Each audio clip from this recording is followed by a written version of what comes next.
नमस्ते, मी रमेश मुकादम. ग्रामोदय विचार माध्यमातून आज दावोस या ठिकाणी महाराष्ट्राचे मुख्यमंत्री देवेंद्र फडणवीस हे काही करार करण्याबाबत गेलेले आहेत. त्या संदर्भात दावोस याच्या संदर्भात झगडे यांचा एक लेख आहे, तो वाचून दाखवतो.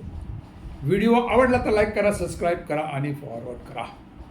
जागतिक लोकशाहीचे स्मशान आणि भांडवलदारांचे सिंहासन म्हणजे दावोस. ज्या क्षणी जगाचा सर्वसामान्य माणूस सकाळी उठतो तेव्हा त्याच्यासमोर दोन गोष्टी उभ्या असतात: महागाईची भिंत आणि व्यवस्थेची थट्टा. ज्या क्षणी तो कामावर जातो त्याच्या श्रमातून निर्माण होणारे धन कुठे जाते? तो जातो दावोसच्या बर्फाच्छादित पर्वतावर बसलेल्या आधुनिक राजे राण्यांच्या तिजोरीत. ज्या क्षणी तो कर भरतो तो पैसा कुठे वापरला जातो? लोक कल्याणासाठी कमी, कॉर्पोरेट बेल आउटसाठी जास्त. आणि दरवर्षी याच व्यवस्थेचे आर्किटेक्ट्स सूट बूट घातलेले नवसरंजारदार दावोसला जमता. हा कुठला फोरम नाही, ही चर्चा नाही, हा संवाद नाही, हा समन्वय नाही, हा आधुनिक साम्राज्यवादाचा दरबार आहे. स्विस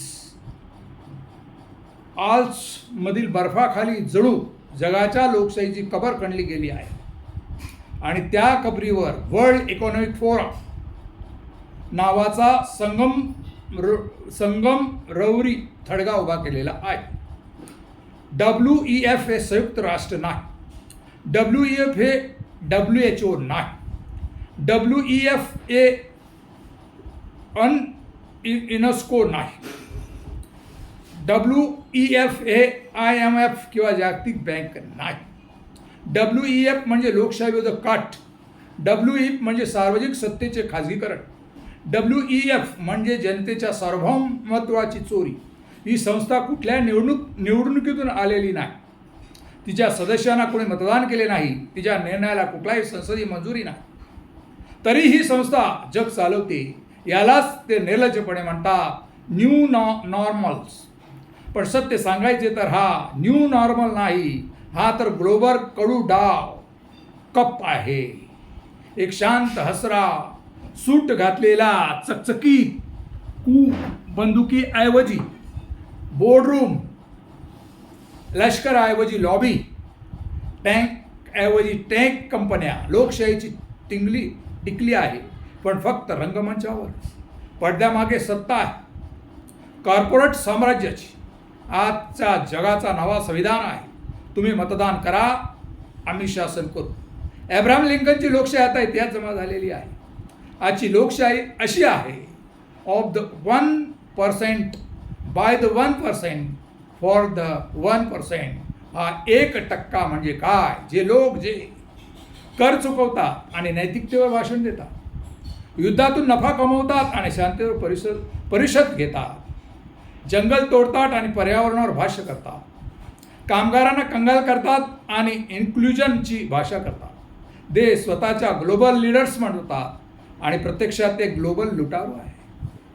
आणि उरलेले 99% जे लोक जे सकाळी उठतात, घाम गाळतात, कर भरतात, कर्जाची फेडतात आणि तरी गरीब राहतात, जे लोक जे प्रदूषण सहन करतात पण हवामान बदलाचे परिणाम भोगतात, जे लोक जे युद्धात मरतात पण शस्त्र कंपन्या श्रीमंत होतात. दावोसच्या जगात मानव हा मानव नाही, तो संशोधन आहे, नागरिक नाही ग्राहक आहे, मतदार नाही डेटा आहे, जीवन नाही नफा. या व्यवस्थेचा खरा चेहरा भयानक आहे. हा असा जग आहे की जिथे आरोग्य हक्क नाही, बाजार आहे, शिक्षण अधिकार नाही, गुंतवणूक आहे, पाणी हे सार्वजनिक संपत्ती नाही, व्यापार आहे, हवा ही नैसर्गिक देणगी नाही, कार्बन क्रेडिट आहे. आणि दावोसचे महंत या सर्वात प्रवचन देतात. तिथे ग्रीन ट्रान्झिशनवर बोलतात पण त्याची जेट्स आकाशात धूर ओकतात. ते सस्टेनेबिलिटी वर बोलतात पण त्यांच्या कंपन्या खाणी खोदतात, जंगल जाळतात, नद्या विषारी करतात. ते इक्वेलिटीवर बोलतात पण त्यांची संपत्ती दरवर्षी दुप्पट होते. हे सगळं ढोंग नाही, हे जागतिक गुन्हेगार आहे. दावोस हे फोरमन नाही, ते ग्लोबल कार्टेल आहे. दावोस हे चर्चमज नाही, ते आधुनिक राजवाडा आहे. दावोस हे लोकशाही नाही, ते भांडवलशाहीची हुमशाही आहे. या अव्यवस्थेच्या तळाशी एक काळी दुर्गंधयुक्त नैतिक पोकळी आहे. जी संपत्ती देव मानते, सत्तेचा पूजा मानते आणि माणसाला वापरून वस्तू मानते, ही ती व्यवस्था जी एन्स्टीन सारख्या राक्षसांना संरक्षण देते, अतिश्रीमंतांच्या विकृतीवर पडदा टाकते आणि सामान्य माणसाला कायम गुलाम ठेवते. आता वेळ आली आहे सौम्य टीकेची नाही, मुळात सुधारणेची नाही, उपदेशाची नाही. आता वेळ आली आहे बंडाची. वैचारिक बंड, लोकशाही बळकटीकरण, नागरिक जागृतीकरण, जगाचे निर्णय दावोसच्या एसी रूममध्ये नव्हे तर रस्त्यावर, गावात, संसदेत आणि जनतेच्या खुल्या मंचावर व्हायला. आंतरराष्ट्रीय संस्था UN, WHO, UNESCO यांना पुन्हा बळ मिळायला हवे. खाजगी अभ्यासाने नव्हेच तर सार्वजनिक राष्ट्रांनी जग चालवायला हवे. कॉर्पोरेशन्सने नव्हे तर नागरिकांनी अजेंडा ठरवायला हवा. हवामान संकट, आर्थिक विषमता, डिजिटल हुकुमशाही प्रश्न दावोसच्या क्लबमध्ये सोडून देणे म्हणजेच जग आत्महत्येच्या दिशेने ढकलणे होय.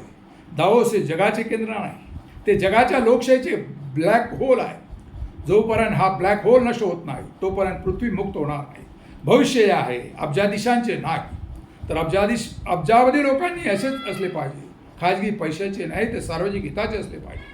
कॉर्पोरेट राजवट नाही तर लोकशाही क्रांतीचे असले पाहिजे. आणि जोपर्यंत ते घडत नाही दावोस हे राहील एक सोन्याचे मडवलेले तुरुंग, एक बर्फाखाली लपलेले स्मशान आणि मानवतेच्या स्वातंत्र्याच्या स्वप्नावर बसलेला भव्य थडगे.